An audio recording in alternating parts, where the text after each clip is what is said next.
તો મિત્રો, જય યોગેશ્વર, જય સ્વામિનારાયણ, જય શ્રી કૃષ્ણ.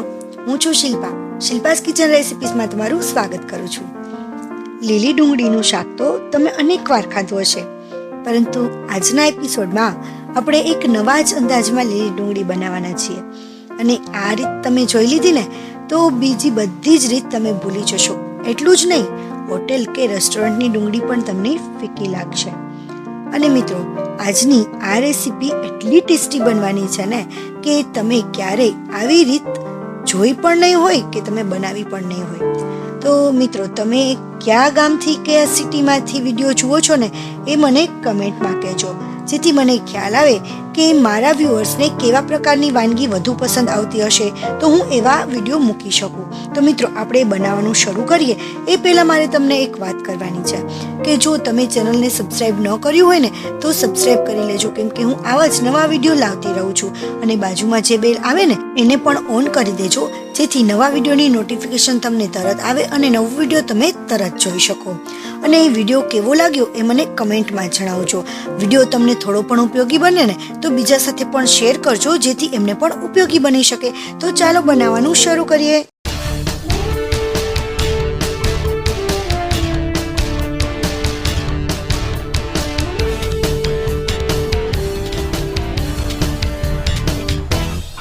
હવે અહીંયા મેં ડુંગળી લીધી છે, લીલી ડુંગળી, અને એનો આ રીતે આગળનો ભાગ અને પાછળનો ભાગ અલગ કરી લઈશું.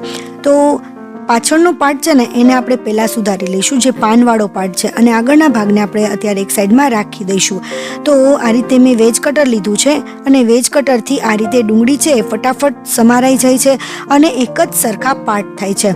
તો આ રીતે હું ભીંડો છે, ટીંડોળા છે, એવી ઘણી બધી વસ્તુ છે આ વેજ કટરથી કટ કરું છું, ફટાફટ કટ થઈ જાય છે. અને મિત્રો, આ રીતે ડુંગળીને આપણે જે આગળનો પાર્ટ હતો ને એને ચપ્પુથી આ રીતે સમારી લઈશું. આ રીતે ઝીણા જ કટકા કરી લેવાના છે. તો આને અત્યારે આપણે સાઈડમાં લઈ લઈએ અને હવે જઈએ ગેસ તરફ. તો ગેસ ઉપર મેં એક પેન મૂકી દીધું છે, અને બીજી જે જરૂરી વસ્તુ છે એ પણ આપણે લઈ લઈએ. અને ત્યાર પછી પેનની અંદર આપણે તેલ નાખીશું. તેલ નાખીએ એ પહેલાં આપણે ગેસને ઓન કરી લઈશું. ત્યાર પછી આપણે તેલને ગરમ થવા માટે મૂકીશું અને આપણે પેનની અંદર તેલ નાખી દઈએ. હવે તેલ કેટલું લેવાનું છે તો મેં અહીંયા મોટું એક પૂડિયું ડુંગળીનું લીધું હતું. લગભગ 500 ગ્રામ જેટલી ડુંગળી હતી. તો એની અંદર આપણે લગભગ 4 થી 4.5 પાવ રાખ્યો, તો 4 થી 4.5 પાવરા, અથવા તો તમે ટેબલ સ્પૂન કહેતા હોય તો એટલું આપણે તેલ લેવાનું છે. તેલ ગરમ થઈ જાય એટલે એની અંદર રાઈ નાખી દઈશું, જીરું નાખી દઈશું, હિંગ નાખી દઈશું, અને મીઠા લીમડાના પાન છે એ મેં સૂકા મીઠા લીમડાના પાન લીધા છે, અને એને આ રીતે ક્રશ કરીને નાખી દઉં છું. હવે ડુંગળીના શાકમાં છે ને આ રીતે લીમડાની સુગંધ પણ સરસ આવશે, એનો ટેસ્ટ પણ સરસ આવશે, અને લીમડો છે આપણા સ્વાસ્થ્ય માટે ખૂબ જ સારો છે, તો એ કોઈ કાઢી પણ નહીં શકે. ત્યાર પછી મેં અડધી ચમચી જેટલું આદુનું છીણ અને 1 ચમચી જેટલું લીલું લસણ લીધું છે. જો તમારી પાસે લીલું લસણ ના હોય અવેલેબલ તો તમે સૂકું લસણ પણ નાખી શકો છો. ત્યાર પછી અહીંયા મેં માંડવીના દાણા લીધા છે. લગભગ 1 થી સવા મુઠ્ઠી જેટલા માંડવીના દાણા હતા, એને મેં ક્રશ કરી લીધા છે, અને એને આ રીતે તેલમાં જ સાંતળી લેવાના છે.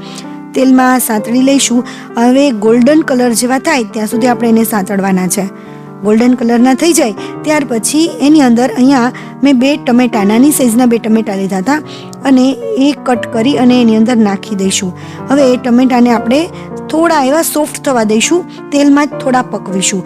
થોડા એવા પાકી જાય ને ત્યાર પછી આપણે એની અંદર મસાલા કરીશું.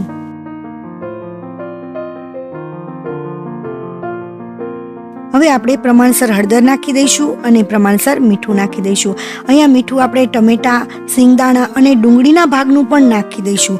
હવે ત્યાર પછી એને બધું સરસ મિક્સ કરી લઈએ. મિત્રો, ડુંગળીના ભાગનું અત્યારે જો તમને ના ફાવતું હોય કે કેટલું કઈ રીતે નાખવું તો તમે પછી પણ લાસ્ટમાં પણ નાખી શકો છો, ટેસ્ટ કરીને પછી નાખવું. બધું એડ થઈ જાય અને મિક્સ થઈ જાય ત્યાર પછી ઢાંકી અને લગભગ અડધીથી 1 મિનિટ સુધી પાકવા દઈશું. પાકી જાય એટલે ટમેટા સોફ્ટ થઈ ગયા હશે. જો ઘણી વખત શું હોય, ટમેટા આપણા એકદમ કડક હોય ને તો સોફ્ટ થતાં વાર લાગે છે, તો 1 મિનિટ વધારે પકવવું. તો ટમેટા સોફ્ટ થઈ જાય ને ત્યાં સુધી આપણે એને પકવી લેવાના છે. અને હવે બીજા જે મસાલા બાકી છે ને એ મસાલા આપણે કરી લઈએ. હવે એની અંદર લાલ મરચું પાવડર નાખીશું. અહીંયા જે નોર્મલ લાલ મરચું પાવડર છે એ લીધું છે અને કાશ્મીરી લાલ મરચું પાવડર છે એ પણ લીધું છે. અને ત્યાર પછી 2 ચમચી જેટલું આપણે ધાણા જીરું પાવડર નાખીશું. હવે મિત્રો, તમને કેટલું તીખાશવાળું ફાવે છે ને એ પ્રમાણે તમે મરચું વધઘટ કરી શકો છો, કારણ કે ડુંગળી ઓલરેડી તીખાશવાળી હોય છે, તો એ પ્રમાણે જ મરચું નાખવું જેથી વધુ તીખું ના બની જાય. તો બધું મિક્સ થઈ જાય ને ત્યાર પછી આપણે ખાંડ ઉમેરવાની બાકી છે, તો એ ખાંડને ઉમેરી અને મિક્સ કરી લઈએ.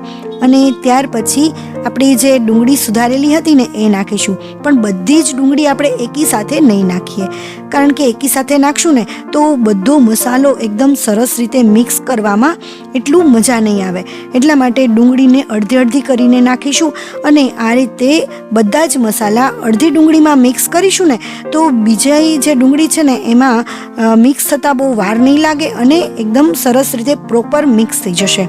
તો હવે બીજી જે ડુંગળી છે ને એને પણ આપણે એની અંદર નાખી દઈએ અને આપણા જે મસાલા છે એ સરસ રીતે મિક્સ કરી લઈએ. મિત્રો, અહીંયા હું તમને ફરીથી એક વખત યાદ કરાવી દઉં કે આવી જ નવી નવી વાનગીઓ જોવા માટે જો તમે ચેનલને સબસ્ક્રાઈબ ન કર્યું હોય ને તો સબસ્ક્રાઈબ કરી લેજો. અને જો તમને આ વાનગી થોડી પણ ઉપયોગી બને ને તો બીજા સાથે પણ શેર કરજો, જેથી એમને પણ ઉપયોગી બને. અને હા, મને કમેન્ટમાં કહેજો કે તમને મારી આ વાનગી કેવી લાગી છે અને તમે કયા ગામ કે કયા સિટીથી છો, તો તમારા ટેસ્ટ પ્રમાણે હું વાનગી બનાવી શકું.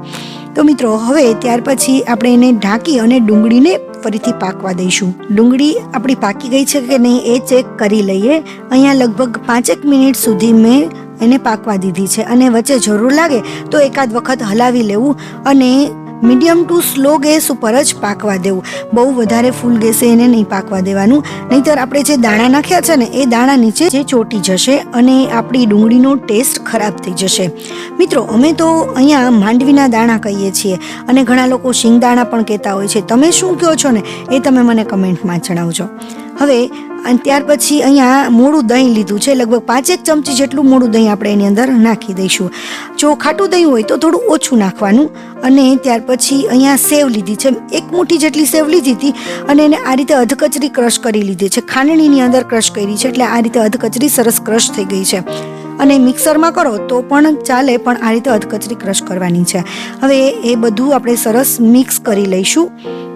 અને જે ડુંગળીનું પ્રમાણ છે એના પ્રમાણે આપણે સેવનું પ્રમાણ લેવાનું છે.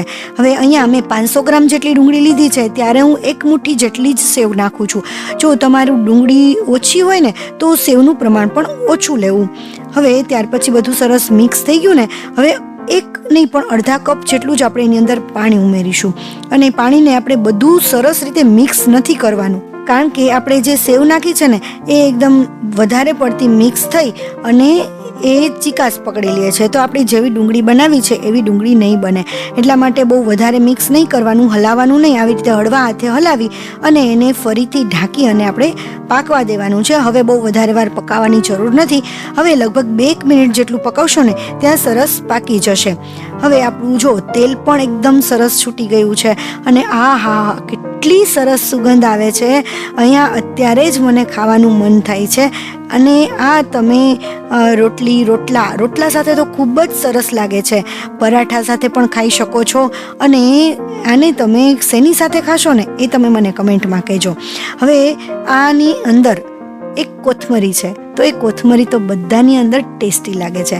કોથમરી નાખી અને આપણે એને સર્વ કરવાનું છે. તો મિત્રો, તમે મને કહેજો કે આ રીતનું ડુંગળીનું શાક તમે ક્યારેય બનાવ્યું છે કે કોઈએ બનાવ્યું હોય તો જોયું છે ખરા. આપણે આજે એક નવા જ અંદાજમાં લીલી ડુંગળીનું શાક બનાવ્યું છે. તો તમને મારું આ શાક કેવું લાગ્યું ને એ મને કમેન્ટ જરૂર ને જરૂર કરજો. આમ તો જો કે તમારા સારા કમેન્ટ આવે જ છે, એનો આન્સર આપવાની પણ મને ખૂબ જ આનંદ આવે છે. તો આમ જ કમેન્ટ કરતા રહેજો. અને તમને વિડીયો થોડો પણ ઉપયોગી બન્યો હોય તો બીજા સાથે શેર કરવાનું ના ભૂલતા. અને ચેનલને સબસ્ક્રાઈબ ન કર્યું હોય તો સબસ્ક્રાઈબ પણ કરી લેજો. Thank you for watching. નવા વિડીયો સાથે ફરીથી મળીશું. ત્યાં સુધી બાય બાય, ટેક કેર.